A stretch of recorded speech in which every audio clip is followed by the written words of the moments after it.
Hello friends, मैं अंबिका कुमारी स्वागत करती हूँ आप सभी का। और आज हम ज्योग्राफी क्लास में यहाँ पे क्लास 6 को देख रहे हैं। तो मैं आपको पहले ही बता देती हूँ कि बुक कौन सा है, क्योंकि बहुत सारे लोग बुक्स पूछते हैं। तो ये दृष्टि द विज़न की बुक है, बहुत ही अच्छी बुक है प्रैक्टिस के तौर पे।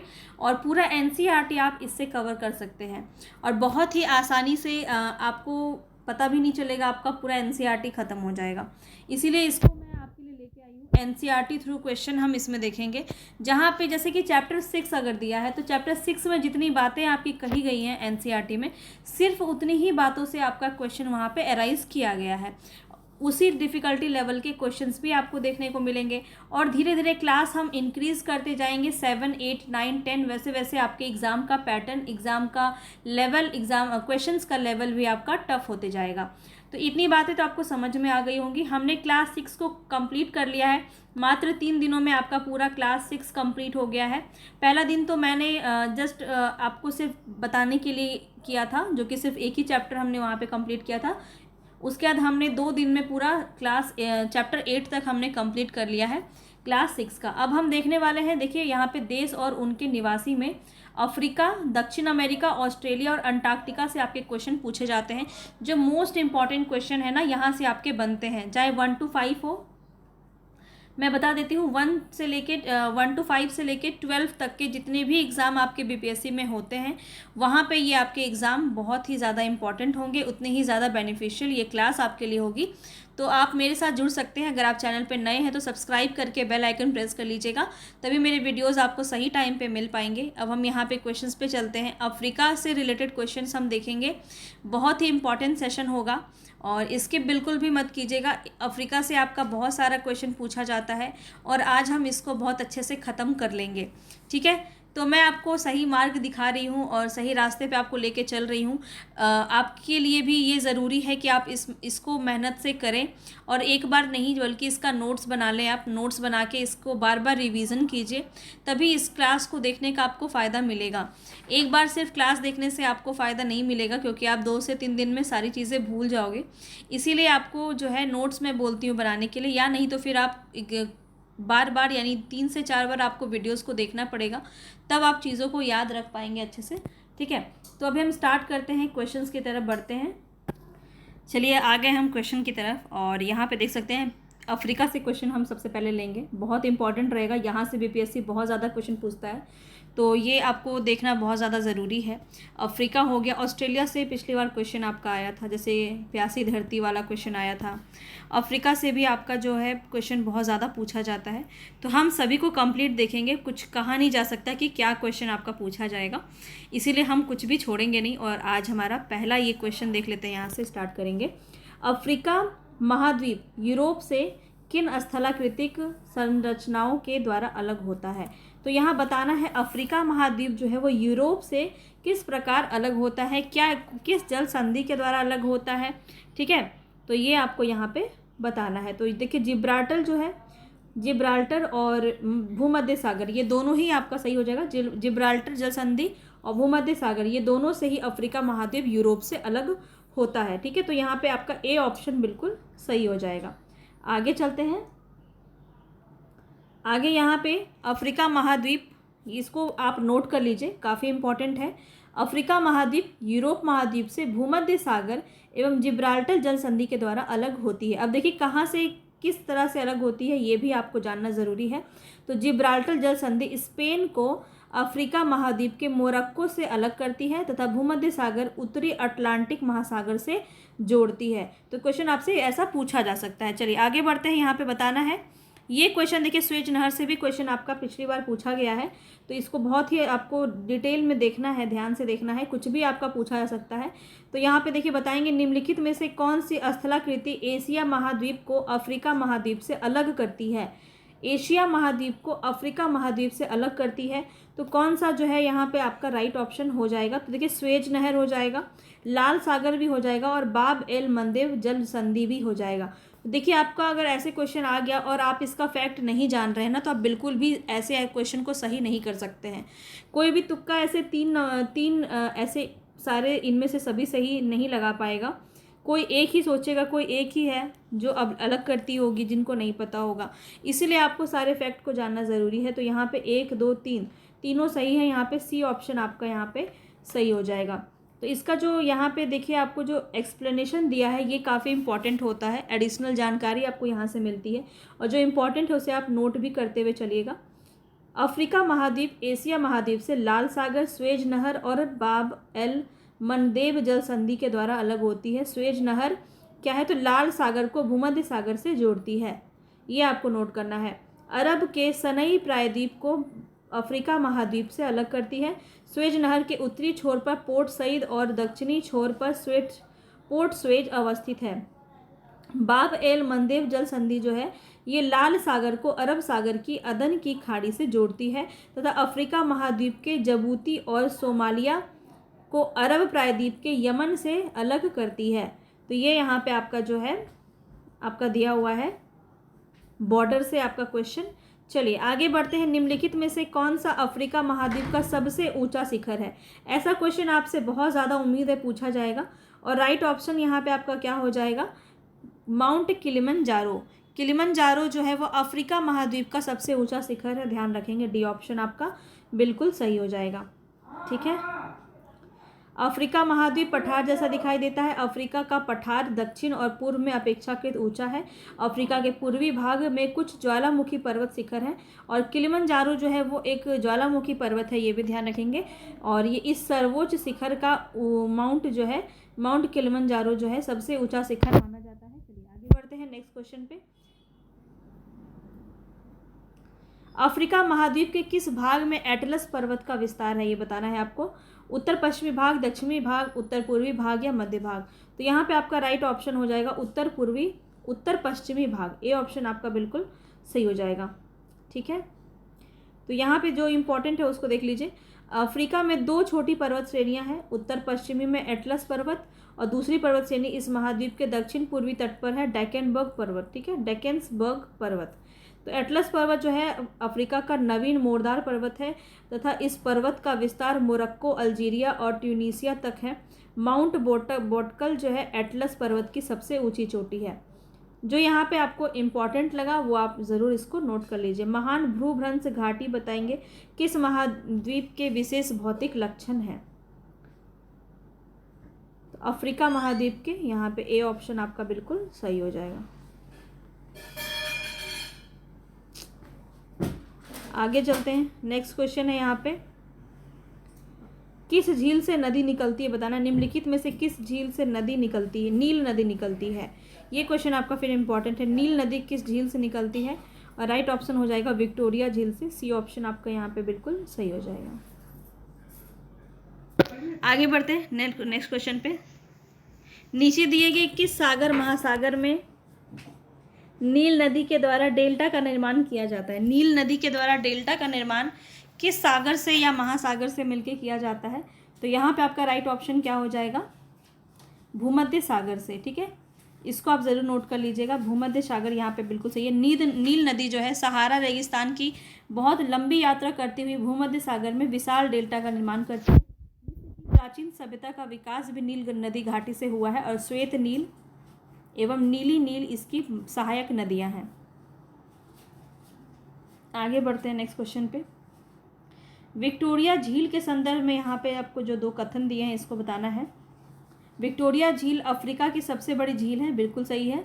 विक्टोरिया झील के ऊपर विषुवत रेखा गुजरती है। ये दोनों ही फैक्ट आपको नोट करने हैं, और यहाँ पे सी ऑप्शन आपका सही हो जाएगा, 1 और 2 दोनों। ठीक है, अफ्रीका की उच्च भूमि प्रदेश में बहुत सी घाटियाँ पानी से भरी हैं, जिन्हें झील कहते हैं। इस कारण यहाँ अनेक बड़ी झीलें हैं, जिनमें से एक विक्टोरिया झील है। विक्टोरिया झील तंजानिया, युगांडा और केनिया के सीमा पर अवस्थित अफ्रीका की सबसे बड़ी झील है। इस झील के ऊपर से विषुवत रेखा गुजरती है तथा यह विश्व में मीठे पानी की दूसरी सबसे बड़ी झील है। विश्व में पूछा जा रहा है। ठीक है, और पहली कौन है? सुपीरियर झील। ये भी आपको क्वेश्चन में पूछा जाता है, विश्व की सबसे बड़ी मीठे पानी की झील कौन है? तो सुपीरियर झील हो जाएगा, और नील नदी इसी झील से निकलती है, ध्यान रखेंगे। कौन सी? दूसरी सबसे बड़ी झील जो है। ठीक है, कौन सी? विक्टोरिया झील। आगे बढ़ते हैं नेक्स्ट क्वेश्चन पे। बताएंगे विक्टोरिया जलप्रपात अवस्थित है कहाँ पे, तो किस नदी पे है ये आपको बताना है। यहाँ पे राइट ऑप्शन क्या हो जाएगा आपका, जोम्बेंजी नदी। जोम्बेंजी नदी जो है ये विक्टोरिया जलप्रपात पे स्थित है। ए ऑप्शन आपका यहाँ पे बिल्कुल सही हो जाएगा।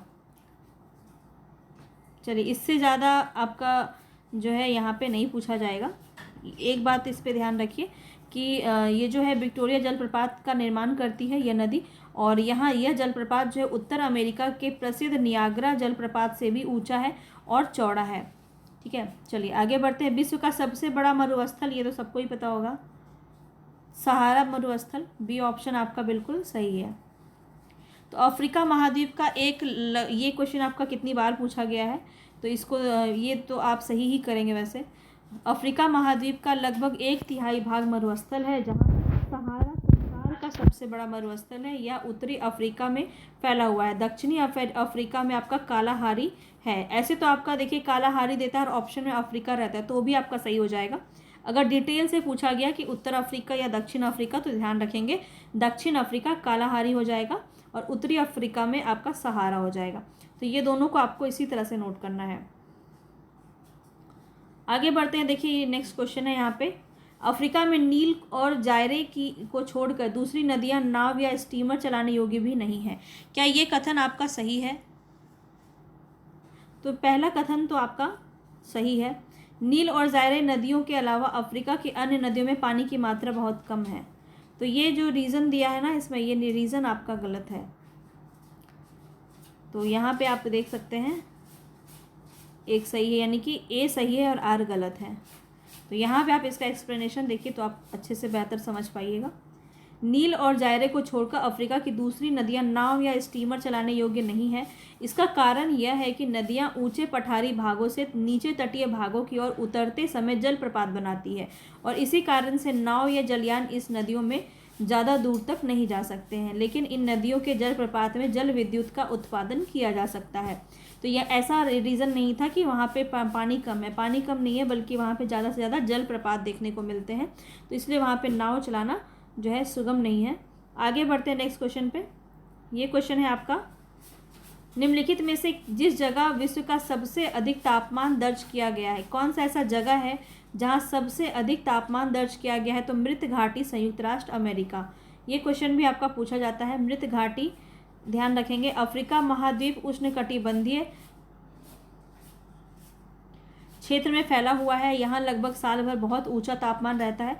विश्व में सबसे ऊंचा तापमान कैलिफोर्निया की डेथ वैली यानी कि मृत घाटी को दर्ज किया गया है। यहाँ संसार का सबसे गर्म स्थल है के रूप में प्रमाणित किया गया है। हालांकि एनसीईआरटी में लीबिया के अल्जीरिया नामक स्थान को सर्वाधिक गर्म स्थान माना गया है। तो देखिए आपको ऑप्शन में जो भी दिया हो उस हिसाब से काम करेंगे, लेकिन सबसे ज़्यादा जो है मृत घाटी ही आपका सही माना जाएगा। ठीक है, एनसीईआरटी में वैसे लीबिया दिया हुआ है, ये भी बात आपको फैक्ट यहाँ पे बताया गया है, ध्यान में रखेंगे, इसको भी नोट कर लीजिएगा। और जो भी आपका ऑप्शन होगा उसके अकॉर्डिंग आप आंसर करेंगे। चलिए आगे बताएंगे। यहाँ अफ्रीका महाद्वीप के संदर्भ में क्वेश्चन है, अफ्रीका में विषुवतीय वर्षा वन के उत्तर तथा दक्षिण में सवाना घास के मैदान पाए जाते हैं। तो क्या ये कथन आपका सही है? तो ये बिल्कुल सही है, तो इसको आपको नोट करना है। ठीक है, अफ्रीका में विषुवतीय वर्षा वन के उत्तर तथा दक्षिण में सवाना घास के मैदान पाए जाते हैं। अफ्रीका में सवाना के उत्तर तथा दक्षिण दोनों ही और विस्तृत मरुस्थल पाए जाते हैं। तो ये भी सही है, दोनों ही सही है। तो यहाँ पे सी ऑप्शन आपका सही हो जाएगा। यहाँ पे वही बातें कही जा रही है और कुछ है, इसको देख लेते हैं। अफ्रीका में विषुवत वृत्त के निकट दोनों ओर फैले उष्ण और आर्द्र जलवायु पाई जाती है। ठीक है, गर्मी और वर्षा के कारण अधिकतर वन जो है वनों से ढका हुआ है, और उष्ण कटिबंधीय या विषुवतीय वर्षा वन इसे हम कहते हैं। अफ्रीका का जंगल भी आप जानते होंगे, और इस वजह से ही वर्षा वन के उत्तर और दक्षिण के प्रदेशों में अधिकांश वर्षा ग्रीष्म ऋतु में होती है। यहाँ शुष्क मौसम स्पष्ट दिखाई देता है। वर्षा उष्णकटिबंधीय क्षेत्रों में काफ़ी कम रहती है। इस प्रकार अफ्रीका का बहुत बड़ा भाग सवाना या सूडान तुल्य जलवायु के अंतर्गत आता है, और यहाँ की जो मोटी लंबी घास है उसको सवाना कहते हैं उस क्षेत्र को। और एक क्वेश्चन यहाँ से आपका पूछा जाता है कि सवाना के उत्तर और दक्षिण दोनों और ही विस्तृत मरुस्थल पाए जाते हैं। उत्तरी मरुस्थल का नाम सहारा और दक्षिणी मरुस्थल का नाम कालाहारी है, इसको नोट कर लीजिएगा। कालाहारी मरुस्थल में बुशमैन जनजाति का निवास है, ये आपका क्वेश्चन पूछा जाता है। चलिए आगे बढ़ते हैं, नेक्स्ट क्वेश्चन पे बढ़ते हैं। नेक्स्ट क्वेश्चन यहाँ पे, अफ्रीका महाद्वीप में भूमध्य सागरीय जलवायु कहाँ पाई जाती है? अफ्रीका महाद्वीप में भूमध्य सागरीय जलवायु कहाँ पाई जाती है बताएंगे। यहाँ पे राइट ऑप्शन क्या हो जाएगा? तो उत्तरी तटीय प्रदेशों में पाई जाती है, पूर्वी तटीय प्रदेशों में नहीं पाई जाती, दक्षिणी तटीय प्रदेशों में पाई जाती है। तो 1 और 3 आपका सही हो जाएगा, सी ऑप्शन। ठीक है, यहाँ पे इसको आप एक बार देख लीजिए। अफ्रीका के उत्तरी और दक्षिणी तटीय प्रदेशों में भूमध्य सागरीय जलवायु पाई जाती है। भूमध्य सागरीय जलवायु प्रदेश में वर्षा शीत ऋतु में होती है तथा ग्रीष्म ऋतु में शुष्क रहती है। इन प्रदेशों में शीत ऋतु ना ज़्यादा ठंडी होती है और ना ही ग्रीष्म ऋतु में ज़्यादा गर्म होती है। इस प्रकार की जलवायु रसदार फलों की खेती के लिए सबसे ज़्यादा उपयुक्त होती है। आगे बढ़ते हैं, बताना है कौन सी नदी मकर रेखा को 2 बार काटती है। क्वेश्चन आपका काफ़ी बार पूछा जाता है, मकर रेखा यहाँ पे आपका क्वेश्चन में है, बताएंगे राइट ऑप्शन यहाँ पे आपका क्या हो जाएगा। तो लिम्पोपो याद रखेंगे, लिम्पोपो जो है आपका नदी, ये आपका मकर रेखा को 2 बार काटती है। ठीक है, आगे बढ़ते हैं नेक्स्ट क्वेश्चन पे। यहाँ पे आपको जो है सुमेलित करना है, और नील नदी आपका किस बांध पे, यहाँ पे बांध से आपका क्वेश्चन है, और बताएंगे नील नदी यहाँ पे क्या हो जाएगा, तो असवान बांध हो जाएगा। जॉम्बेजी नदी जो है ये आपका हो जाएगा करीबा बांध। नाइजर नदी जो है ये हो जाएगा कैंजी बांध, और नीली नदी जो है ये सेनार बांध। इस तरह से आप इसको देख सकते हैं। ठीक है, सी ऑप्शन 2 3 1 4, 2 3 1 4 ही तो है, हाँ 2, ये वाला 3, ये वाला 1 और ये वाला 4, ऐसे ही तो था। चलिए ठीक है, और ठीक है, यहाँ पे वही बातें आपको कही गई हैं। आगे बढ़ते हैं नेक्स्ट क्वेश्चन पे। नेक्स्ट क्वेश्चन देखिए यहाँ पे क्या कहा गया है, निम्नलिखित में से कौन सा कथन अफ्रीका महाद्वीप के संदर्भ में है? सवाना प्रदेश की उच्च भूमियों पर पशुपालन एक महत्वपूर्ण व्यवसाय है। क्या ये कथन आपका सही है? तो ये कथन आपका बिल्कुल सही है। अफ्रीका महाद्वीप में लौह अयस्क और कोयला कम पाया जाता है, क्या ये कथन सही है? तो ये कथन भी आपका बिल्कुल सही है, दोनों सही है, तो सी ऑप्शन आपका यहाँ पे सही हो जाएगा। इसको बस आपको सुनना है, आप ये सारी चीज़ें 1-2 बार देख लेंगे ना तो आपको याद हो जाएगी। तो यहाँ पे बस वही बातें हैं, इससे यहाँ लोहे और इस्पात के उत्पादन में बाधा पड़ती है, क्योंकि लौह अयस्क और कोयला यहाँ पे बहुत कम पाया जाता है। चलिए, बड़े आकार के और तेज दौड़ने वाले पक्षी शुतुरमुर्ग निम्नलिखित में से किस मरुस्थल में पाए जाते हैं? शुतुरमुर्ग बताना है किस मरुस्थल में पाए जाते हैं। तो यहाँ पे आपका राइट ऑप्शन हो जाएगा कालाहारी मरुस्थल, ए ऑप्शन बिल्कुल सही हो जाएगा। चलिए आगे बढ़ते हैं, बताना है यहाँ पे कौन सा कथन सही है। तो विश्व में सबसे अधिक क्रोमियम का उत्पादन दक्षिण अफ्रीका में होता है, ये कथन क्या सही है? तो ये कथन आपका बिल्कुल सही है। किम्बरले बोत्सवाना का लौह भंडार एवं खनन का महत्वपूर्ण केंद्र है, तो ये कथन आपका गलत है। एक ही कथन सही है, यानी ए ऑप्शन आपका यहाँ पे सही हो जाएगा। यहाँ पे आप देखिए काफ़ी इंपॉर्टेंट है ये, इसको नोट कीजिए। विश्व में सबसे अधिक क्रोमियम दक्षिण अफ्रीका में ही निकाला जाता है। यह एक ऐसी धातु है जिस पर जंग नहीं लगती है। और हीरा भंडार एवं खनन का महत्वपूर्ण केंद्र किम्बरले दक्षिण अफ्रीका में है। तो हीरा और खनन का है। ठीक है, क्वेश्चन में आपका क्या बोला गया है? लौह भंडार और खनन का। ठीक है, तो वो गलत था। तो याद रखिए, यहाँ का जोहान्सबर्ग जो है वो स्वर्ण खनन के लिए विश्व प्रसिद्ध है। ये भी आपका इम्पोर्टेंट है। आगे बढ़ते हैं, बताना है इसमें कौन सा कथन आपका सही है। तो अफ्रीका में कैको के वृक्षों से कोको प्राप्त किया जाता है, जो कि कहवा यानी कॉफ़ी के समान ही लोकप्रिय पेय पदार्थ है वहाँ का।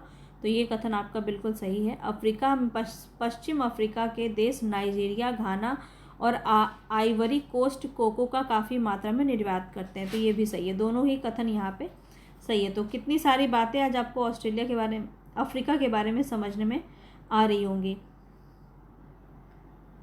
यहाँ पे देखिए, यहाँ पे तो वही बात यहाँ पे कही गई है, केको वृक्ष से कोको प्राप्त होता है, जहाँ कहवा या कॉफ़ी के समान जो है ये लोकप्रिय एक पेय है। इसके चॉकलेट भी बनती है।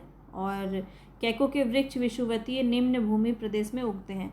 यहाँ पे देखिए और क्या बात की जा रही है, पश्चिमी अफ्रीका के देश आइवरी कोस्ट, घाना और नाइजीरिया कोको का बड़ी मात्रा में निर्यात करते हैं। घाना में ताकोरादी, कुसामी और अक्रा के क्षेत्र को कोको त्रिभुज कहा जाता है, ये सब वैसे उतना नहीं पूछेगा। चलिए आगे बढ़ते हैं। जंजीबार और पेम्बा द्वीप के संदर्भ में बताना है कौन सा कथन यहाँ पे सही है। जंजीबार और पेम्बा द्वीप दक्षिणी अटलांटिक महासागर में अवस्थित है। क्या ये कथन आपका सही है? तो बिल्कुल सही है। इन द्वीपों में बड़े पैमाने पर लौंग का उत्पादन होता है, गलत है। तो एक ही ऑप्शन सही है, यानी ए ऑप्शन यहाँ पे सही हो जाएगा। चलिए आगे बढ़ते हैं। अफ्रीका महाद्वीप में कौन सी भाषा ज़्यादातर लोगों द्वारा बोली या समझी जाती है? तो यहाँ पे बताएंगे अफ्रीका में अरबी होगा, फ्रेंच होगा, अंग्रेजी होगा या स्वाहिली होगा। कौन सा हो जाएगा यहाँ पे राइट ऑप्शन? तो डी ऑप्शन आपका बिल्कुल सही हो जाएगा, स्वाहिली। तो इसके अलावा फ्रांसीसी, अंग्रेजी, इतालवी, अरबी और स्वाहिली भाषाओं में से सीखते हैं यहाँ पे, लेकिन सबसे ज़्यादा स्वाहिली भाषा ही बोलने और समझने में वहाँ लोगों द्वारा की जाती है। चलिए आगे बढ़ते हैं। सर्वात्मवाद धर्म को मानने वाले लोग मुख्यतः किस महाद्वीप में निवास करते हैं? सर्वात्मवाद, ठीक है, यहाँ बताना है आपको सभी धर्मों को मानने वाले। सर्वात्मवाद धर्म को मानने वाले लोग जो है यहाँ पे एशिया में है। डी ऑप्शन आपका यहाँ पे सही हो जाएगा, ठीक। अफ्रीका में, सॉरी, अफ्रीका में है यहाँ पे, तो यहाँ पे गलती हो गया, अफ्रीका में है सबसे ज़्यादा। अफ्रीका में अनेक धर्मों को मानने वाले लोग हैं। इसमें मुसलमान, ईसाई, सर्मातवाद कई जनजातियों का धर्म है या प्रकृति प्रेम और आदर पर आधारित है। तो सभी धर्मों को मानने वाले तो मुझे एशिया ही ज़्यादा लग रहा था, पर अफ्रीका होगा यहाँ पे, सी ऑप्शन आपका सही हो जाएगा। चलिए आगे बढ़ते हैं। हॉर्न ऑफ अफ्रीका यानी अफ्रीका का सींग में कौन कौन देश शामिल है? हॉर्न ऑफ अफ्रीका में कौन कौन शामिल है, ये आपसे क्वेश्चन पूछा जा रहा है। देखिए सोमालिया भी हो जाएगा, एरिट्रिया भी हो जाएगा, जिबूती भी हो जाएगा और इथियोपिया भी हो जाएगा, सभी हो जाएगा। डी ऑप्शन यहाँ पे सही हो जाएगा, ठीक है। आगे बढ़ते हैं। ये क्या है वैसे, एक बार इसको पढ़ लीजिए।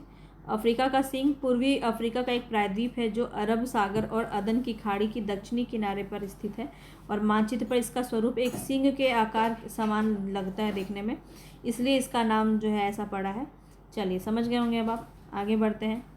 अफ्रीका महाद्वीप के नाइजीरिया देश के संदर्भ में नीचे दिए गए कथनों पर विचार करना है। कौन सा जो कथन है यहाँ पे सही है, तो देख लेते हैं। नाइजीरिया देश के बारे में यहाँ पे बताना है, अफ्रीका महाद्वीप का। तो नाइजीरिया एक यहाँ की मुख्य नदी है।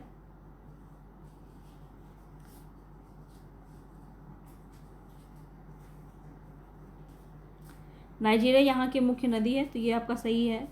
नाइजीरिया के आंतरिक भाग में शीत ऋतु में प्रायः गर्म और धूल भरी हवाएं उत्तर पूर्व की ओर चलती रहे, जिसे हरमटन कहते हैं। तो देखिए आपका इस बार भी जो है TRD 3 में भी आपका जो हवा से क्वेश्चन देखने को मिला था, ठीक है, हरमटन भी उसमें है। तो चिनूक हवा ये सब आप पढ़ेंगे धीरे धीरे, अभी सभी को पढ़ेंगे। अमेरिका भी हम देखेंगे तो वहाँ से भी इम्पॉर्टेंट फैक्ट आपको देखने को मिलेगा। तो यहाँ से आपका 1 से 2 क्वेश्चन तो 6 to 8 से 12 तक देखने को मिलेगा, 1 to 5 में ज़्यादा मिलेगा। जिन्हें हरमटन कहते हैं ये वाला आपका सही है। नाइजीरिया में मुख्य रूप से पाया जाने वाला तेल ताड़ का वृक्ष विषुववृत्तीय जलवायु में अच्छी तरह पैदा होता है, ये सही है। ये वाला आपका गलत है, तो 1 और 3 आपका सही हो जाएगा, सी ऑप्शन। सी ऑप्शन आपका सही हो जाएगा। तो नाइजीरिया के तटीय भागों में विषुववृत्तीय जलवायु पाई जाती है और यहाँ साल भर वर्षा होती है। आंतरिक भाग में ग्रीष्म ऋतु शुष्क रहती है और धूल भरी हवाएं उत्तर पूर्व की ओर से चला करती है। इन हवाओं को हरमटन कहा जाता है। यहाँ बहुत ही माइनर सा मिस्टेक है यहाँ पे, ठीक है, उत्तर पूर्व की ओर चलती है यहाँ पे बोला जा रहा है।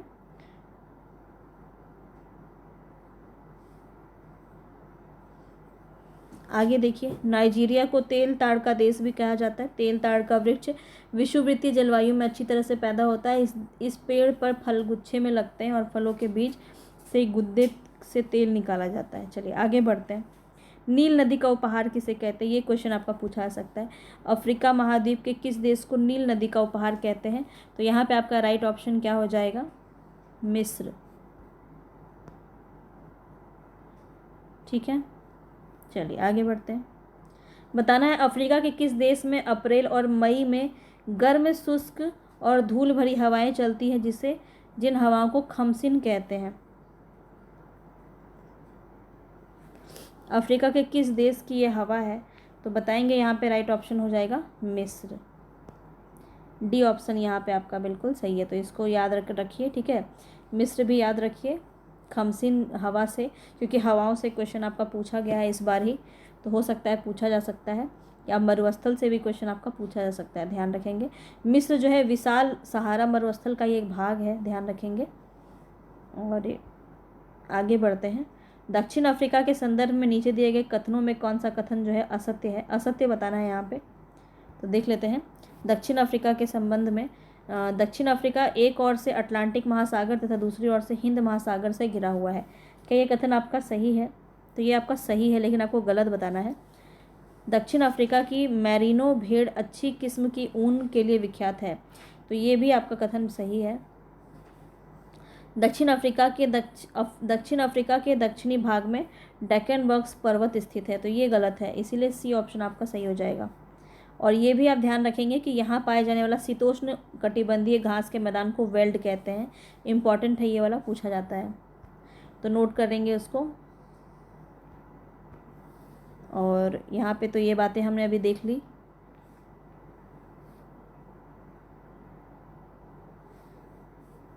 इस पठार के पूर्वी किनारे पर डेक्कनसबर्ग पर्वतमाला फैली हुई है, और डच भाषा का एक शब्द है वेल्ड, ठीक है, जिसको घास का मैदान कहते हैं। तो दक्षिण अफ्रीका में ध्यान रखिए, वेल्ड जो है आपका घास का मैदान। दक्षिण अफ्रीका के संदर्भ में बताना है यहाँ पे कौन सा कथन सही है। तटीय भागों को छोड़कर देश के शेष भागों में अधिक वर्षा नहीं होती है। तटीय भागों को छोड़कर देश के शेष भागों में हिस्सा अधिक वर्षा नहीं होती है, तो क्या ये कथन सही है? तो ये आपका सही है। दक्षिण अफ्रीका के पूर्वी भाग में अच्छी वर्षा होती है, किंतु इस भाग की अधिकांश भूमि पहाड़ी होने के कारण कृषि योग्य नहीं है, ये भी सही है। ऑरेंज और वॉल नदियाँ डेक्कनसबर्ग पर्वत से निकलती है, ये भी सही है। तीनों सही है, तो यहाँ पे डी ऑप्शन आपका सही हो जाएगा।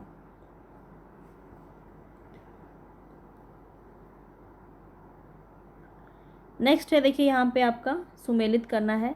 जोहान्सबर्ग देखिए कहाँ से आपका लिया जाएगा, तो जोहान्सबर्ग जो है वो दक्षिण अफ्रीका हो जाएगा। पोर्ट सईद जो है वो मिस्र में हो जाएगा। इबादान आपका नाइजीरिया हो जाएगा, और नैरोबी आपका केनिया में हो जाएगा।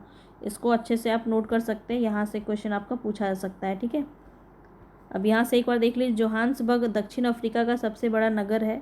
यह एक व्यापारिक और औद्योगिक केंद्र है। मिस्र का पोर्ट सईद स्वेज नहर के उत्तर में लगभग 30 किलोमीटर तक फैला हुआ है। यह एक व्यापारिक केंद्र है। और इबादान नाइजीरिया का एक प्रमुख नगर और व्यापारिक केंद्र है। और नैरोबी जो है वो केनिया की राजधानी है।